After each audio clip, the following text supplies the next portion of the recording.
Hello viewers, स्वागत है आप सभी का मेरे यूट्यूब चैनल स्कूल ट्यूशन गुरुजी में। आज हम बात करेंगे पठन अभियान गतिविधि प्रवर्तक क्रम संख्या 32 की, जो कि कक्षा 6 से 8 के लिए जारी किया गया। ये 24 फरवरी के लिए जारी किया गया गतिविधि प्रवर्तक है। बच्चे अपना नाम लिखें और यहाँ अपने कक्षा अध्यापक का नाम लिखेंगे। बच्चों, आज का जो गतिविधि प्रवर्तक है हमारा, वो हिंदी विषय से संबंधित है बच्चों। तो चलिए बच्चों, देखते हैं, जानते हैं, समझते हैं कि आज के कार्यपत्रक में आपके लिए क्या खास और आज का कार्यपत्रक आपको क्या बताना चाहता है। तो बच्चों, जब आप आज का कार्यपत्रक देखेंगे तो आज के कार्यपत्रक में हमें गीत पढ़ना है, ए मेरे वतन के लोगों। तो चलो, इस गीत को पढ़ने से पहले इसके बारे में जान लेते हैं बच्चों। इस गीत को लिखा गया था प्रदीप जी के द्वारा और गाया गया था लता मंगेशकर जी के द्वारा, हमारे जो पूर्व भूतपूर्व प्रधानमंत्री थे जवाहरलाल नेहरू जी के, उनके सामने।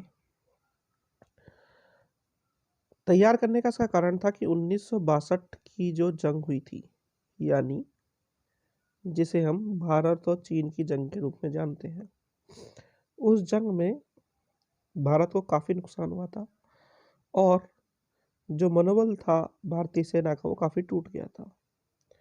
उस मनोबल को वापस से खड़ा करने के लिए, उस मनोबल को वापस से जगाने के लिए ये गीत लिखा गया था और इस गीत को गाया गया था, ताकि जो उनका जो मनोबल जो गिर गया था सैनिकों का, वो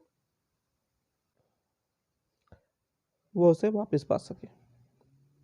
तो इसमें कई सारे बातें आपको समझने और जानने को मिलेगी, देखने को मिलेगी।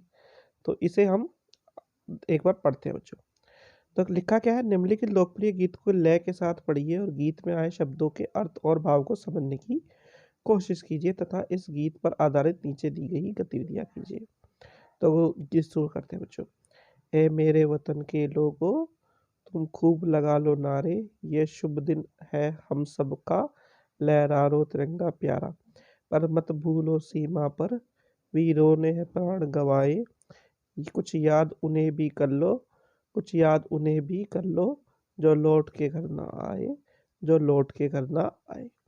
ए मेरे वतन के लोगों, जरा आँख में भर लो पानी, जो शहीद हुए हैं उनकी जरा याद करो कुर्बानी।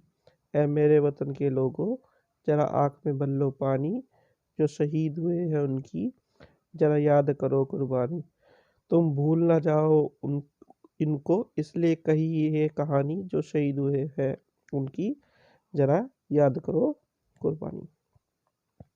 यानी कि अगर इस पूरे चीज को देखें बच्चों, पहले वाले भाग को हम देखें गाने के, तो ये क्या बता रहा है, ये हमें हमारे जो वीर शहीद हुए हैं उनके बारे में याद दिला रहा है कि हमारे बहुत से वीर शहीद हो गए हैं, उनकी कुर्बानी को हमें नहीं भूलना चाहिए और उन्हीं की वजह से हमारा जो तिरंगा है वो लहरा रहा है, इसके बारे में बता रहा है।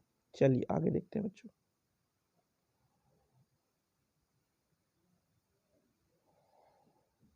आगे क्या कहता है बच्चों, जब देश में थी दिवाली वो खेल रहे थे होली, जब हम बैठे थे घरों में, जब जब हम बैठे थे घरों में वो झेल रहे थे गोली, संगीन पे धर कर माथा सो गए अमर बलिदानी, जो शहीद हुए हैं उनकी जरा याद करो कुर्बानी। जब घायल हुआ हिमालय खतरे में पड़ी आज़ादी, जब तक थी सांस लड़े वो, जब तक थी सांस लड़े वो, फिर अपनी जान बिछा दी, जो खून गिरा पर्वत पर वो खून था हिंदुस्तानी, जो शहीद हुए हैं उनकी जरा याद करो कुर्बानी। यानी कि ये बता रहा है कि कैसे उन्होंने काफ़ी बलिदान दिया। यानी कि जब हम अपने त्योहारों को मना रहे थे, दिवाली होली को मना रहे थे, तब वो सरहद पर दुश्मनों से लोहा ले रहे थे और उनसे लड़ाई लड़ रहे थे। कैसे उन्होंने अपनी कुर्बानी दी और कैसे हिमालय को जो है बचाया, इन सब चीज़ों के बारे में इसमें बताया गया बच्चों। बच्चों, जैसे कि आपको एक क्यूआर कोड दिया जाता है, आज भी एक क्यूआर कोड दिया है ऑडियो क्लिप सुनने के लिए, आप इसे स्कैन करके सुन सकते हैं। तो बच्चों, ये तो बात हुई आपके कार्यपत्र की। अब जरा प्रश्न उत्तर देख लेते हैं। प्रश्न नंबर 1 है, दिए गए गीत पर जिन शब्दों को पढ़ने में असमर्थ, समझने में कठिनाई महसूस हो, उनकी सूची बनाकर अपने घर के सदस्यों या शिक्षक या शिक्षिका से उन शब्दों के अर्थ और उच्चारण सीखिए तथा अभ्यास कीजिए।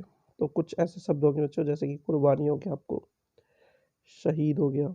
ठीक है, इस तरह के शब्दों को आपको लिखना है। प्रश्न नंबर 2 है बच्चों, इस गीत को पढ़कर अथवा सुनकर आपके मन में जो विचार आए हो उसके बारे में 5 वाक्य लिखिए।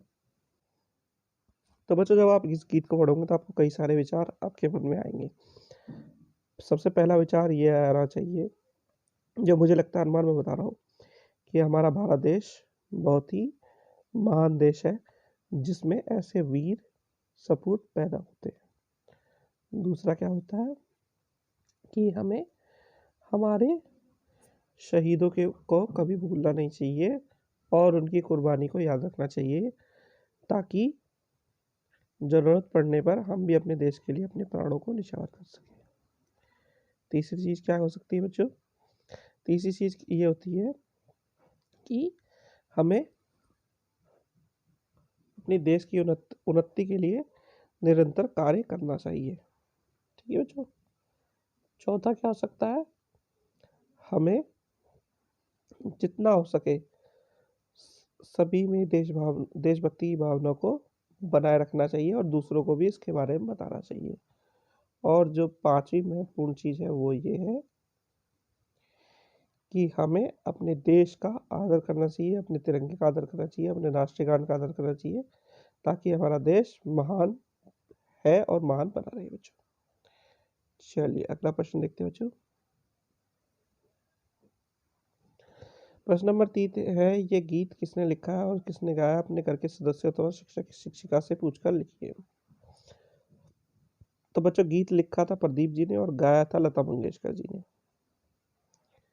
प्रश्न नंबर 4 है, आपका प्रिय गीत कौन सा है और आप इसे इतना पसंद क्यों करते हैं? इसके बारे में 5 वाक्य लिखिए तथा उस गीत को अपनी कक्षा में सुनाइए। तो बच्चों अगर मैं बात करूं तो मेरा प्रिय गीत यही है और 5 वाक्य मैंने आपको बताए दिए हैं कि इस गीत को सुन करके मुझे कैसा महसूस होता है। लेकिन अगर आपका कोई और गीत हो तो आप उसके बारे में लिखिए और उसके बारे में 5 वाक्य जरूर बताइएगा बच्चों। तो बच्चों ये हो गया आपका कार्यपत्र कंप्लीट और वीडियो भी। आशा करता हूँ आपको वीडियो अच्छी लगी होगी। Thank you.